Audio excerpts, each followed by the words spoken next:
Welcome students I hope तो कि आपने एक्सरसाइज 1.1 आपने कर ली है और आपने 1.2 भी कर ली है। आज हम शुरू करेंगे एक्सरसाइज 1.3। तो मुझे उम्मीद है कि आपने दोनों एक्सरसाइजेज आपने कर ली हैं, उसकी प्रैक्टिस कर ली है। स्टूडेंट्स, ये जो आज हम प्रैक्टिस करने वाले हैं जिन क्वेश्चंस की, ये बड़े ही इंपॉर्टेंट है। एग्ज़ाम पॉइंट ऑफ व्यू से ऐसे क्वेश्चंस आते ही हैं। इसके अलावा इस एक्सरसाइज से इन फ्यूचर में जो आपने कॉम्पिटिटिव एग्ज़ाम्स आपने देने हैं उसके लिए भी ये एक्सरसाइज बड़ी ही इम्पोर्टेंट है। तो स्टूडेंट्स, मुझे उम्मीद है कि आपने मेरे इस वीडियो को लाइक कर लिया है और दोस्तों के साथ भी अगर आपने शेयर नहीं किया तो इसको शेयर कर दीजिए ताकि आपके दोस्तों को भी फ़ायदा हो। अगर आप चैनल पे नए हो तो चैनल को सब्सक्राइब भी कर लें। तो स्टूडेंट्स, स्टार्ट करते हैं एक्सरसाइज 1.3 का क्वेश्चन नंबर 1। क्वेश्चन कह रहा है right the following in decimal form. ये जो कुछ क्वेश्चन हमारे पास एग्जांपल्स मान लेते हैं, कह रहा है कि इनको किस में कन्वर्ट करना है, हमने डेसिमल फॉर्म में करना है। एंड से what kind of decimal expression each has.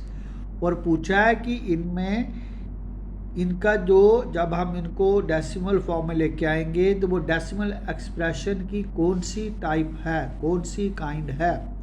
Students, question शुरू करने से पहले मैं आपको बता दूं, जो डेसिमल एक्सप्रेशंस है ना हमारे पास, ये या तो टर्मिनेटिंग होते हैं, नॉन टर्मिनेटिंग बट रिपीटिंग, या नॉन टर्मिनेटिंग नॉन रिपीटिंग।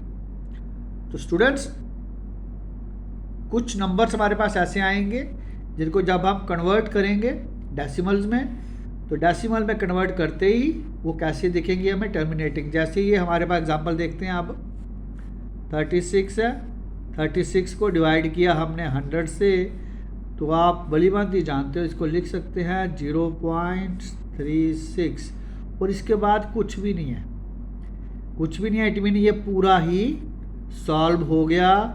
तो ये जो डेसिमल फॉर्म आई ये कैसी थी, टर्मिनेटिंग थी। ठीक है। अब यहाँ पे ये टर्मिनेटिंग थी ना, तो थोड़ा सा और एडवांस में चलते हैं। हमें यहाँ पे क्या देखा, यहाँ पे 100 था। तो स्टूडेंट्स, अगर कभी डिनोमिनेटर हमारा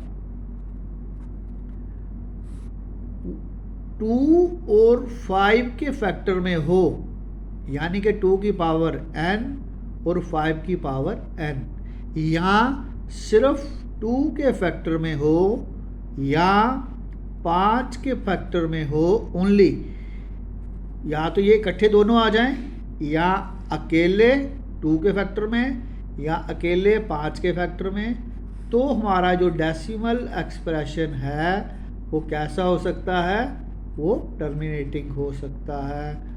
आप एक एग्जांपल लेके चलते हैं। जैसे लैटिट्यूड भी हमारे पास अभी हमने देखा 36 था, तो 36 का डिनोमिनेटर कैसा है, 100 था। जब 100 के फैक्टर्स हमने ढूंढे, ध्यान से देखना, 250, 225, 55, 51, यानी कि 2 की पावर 2 इंटू 5 की पावर 2। देखो, ये 2 एंड 5 के फैक्टर थे यहाँ पे, तो ये टर्मिनेटिंग था। अगर सिर्फ ऐसा लिखा होता लेट बी 36 वाई, मैं 32 कर लेते हैं, है ना। तो ये डिनोमिनेटर हमारा कैसा है, अब डिनोमिनेटर ये 36 था, ये डिनोमिनेटर हमारा 2 की पावर 5 है। जैसे ये 2 की पावर 5 होगा, हम क्या करेंगे, ये भी हमारा कैसा है, टर्मिनेटिंग है। तो इसको कैसे करेंगे हम, टर्मिनेटिंग में कैसे पता चलेगा कि टर्मिनेटिंग आ गया। अगर तो 36 को हम 32 से डिवाइड करते हैं तो कर ही लेते हैं।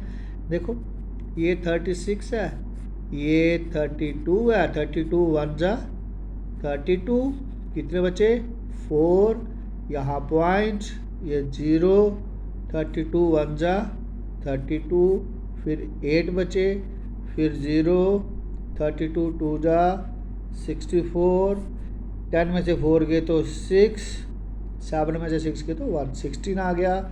अब ये 0, अब आप देखो 32 5 जा 160, कट चुके हैं। तो हमारा आंसर क्या आया 1.125। कैसा था ये, टर्मिनेटिंग डेसिमल बन गया ना।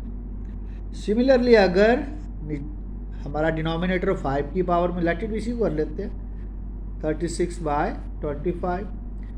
25 को लिख सकते हैं ना 5 की पावर 2, तो इसको भी करके देख लेते हैं 36, ये 25 वन जा 25, कितने बचे 11, फिर पॉइंट लगा 0, 25 4 जा 100, 10 0, 25 4 जा 100 कट चुका। तो 1.44। अब देखो ध्यान से, एक बार यहाँ पे हमने क्या देखा, यहाँ पे भी रिमाइंडर 0 आ गया, यहाँ पे भी रिमाइंडर 0 आ गया। इट मीन जब कभी हमारे पास टर्मिनेटिंग डेसिमल आएगा तो हमेशा रिमाइंडर वहाँ पे कैसा होगा 0 होगा। लेकिन अगर कभी रिमाइंडर हमारा 0 नहीं आता तो समझ लेना है कि वो कैसा है, नॉन टर्मिनेटिंग है। रिपीटिंग या नॉन रिपीटिंग वाला ये किस्सा बाद में देखेंगे। फिलहाल आपने ये समझना है कि टर्मिनेटिंग कौन सा है और नॉन टर्मिनेटिंग कौन सा है। जैसे अब ये देखिए सेकंड एग्जांपल लेके चलते हैं। ये 1/11 है, तो ये 1/11 यहाँ रख लेते हैं। 1 को डिवाइड करते हैं 11 से। देखो ध्यान से, अब 11 बड़ा है, 1 छोटा है, तो डेसिमल लगा लेते हैं। ये हमारा हो जाएगा 10। अभी भी ये छोटा है, ये बड़ा है, तो फिर एक 0 और लगा लेते हैं। 11 9 जा 99, फिर 1 आ गया। अब देखो यहाँ पे ये 1 आ गया ना, तो ये कैसा हो जाएगा, अब ये R हमारा यहाँ पे 0 नहीं है। इट मीन ये कैसा है, नॉन टर्मिनेटिंग है। लेकिन अब नॉन टर्मिनेटिंग कैसा है, यहाँ देखेंगे तो रिपीटिंग या नॉन रिपीटिंग। तो रिपीटिंग देख लेते हैं एक बार। देखो यहाँ पे 1 आया ना, तो दोबारा जब मैं यहाँ पे एक 0 लगेगा, ध्यान से देखो, तो भी ये छोटा है, ये बड़ा है, तो एक 0 लगाएंगे, फिर 100 हो गया, फिर 9 लगाएंगे। तो देखो ध्यान से, ये 09 और ये 09 आपस में क्या कर रहा है, रिपीट कर रहा है। यानी कि 1/11 को अगर मुझे आंसर लिखना हो 0.09 के ऊपर पार, यानी कि ये दो डिजिट जो थे ये रिपीट कर रहे हैं। तो मैं बोल सकता हूँ कि ये 1/11 कैसा था, नॉन टर्मिनेटिंग बट रिपीटिंग। अब एक बात और यहाँ पे सुन लो ध्यान से, अगर हमारे पास कोई डेसिमल आ रहा है टर्मिनेटिंग और दूसरा नॉन टर्मिनेटिंग रिपीटिंग, ये जो दो हमारे पास पॉइंट्स आ रहे हैं ये हमेशा कौन से होंगे, रेशनल नंबर्स होंगे, जिसे हम Q से डिनोट करते हैं। और अगर नॉन टर्मिनेटिंग नॉन रिपीटिंग होंगे तो वो इरेशनल्स होंगे। बस आई होप सो कि आपको ये बातें समझ आ गई हैं स्टूडेंट्स। बाकी के पार्ट आप खुद करोगे और खुद करने के बाद आप मुझे कमेंट बॉक्स में आंसर्स लिखोगे कि आपको इन तीनों को सॉल्व करते समय आपको टर्मिनेटिंग मिला, नॉन टर्मिनेटिंग मिला, नॉन टर्मिनेटिंग रिपीटिंग मिला, नॉन टर्मिनेटिंग नॉन रिपीटिंग मिला। तो आप मुझे आंसर्स लिखोगे। एक आइडिया दे दूँ, देखो यहाँ पे ये क्या दिख रहा है, 8 दिख रहा है ना, ये 2 की पावर n है, तो ये टर्मिनेट हो जाएगा। ये 13 है ना, ये 2 की पावर और 5 की पावर में है ही नहीं, ये नॉन टर्मिनेटिंग हो जाएगा। ये 11 है, ये नॉन टर्मिनेटिंग में हो जाएगा। ये मैंने हिंट आपको दे दिए। अब आपने ये देखना है कि ये नॉन टर्मिनेटिंग रिपीटिंग है या नॉन टर्मिनेटिंग नॉन रिपीटिंग है। तो मुझे उम्मीद है कि आपको ये बड़ा ही important question exam point of view से आपको समझ आ गया। अब आपको डेसिमल एक्सप्रेशन का पता चल गया कि टर्मिनेटिंग कौन सा है, नॉन टर्मिनेटिंग कौन सा है, नॉन टर्मिनेटिंग रिपीटिंग कौन सा है और नॉन टर्मिनेटिंग नॉन रिपीटिंग कौन सा है। स्टूडेंट्स आई होप सो कि आप मेरे इस वीडियो को लाइक करोगे, शेयर करोगे और दोस्तों में बांटोगे ताकि उनको भी फ़ायदा मिले।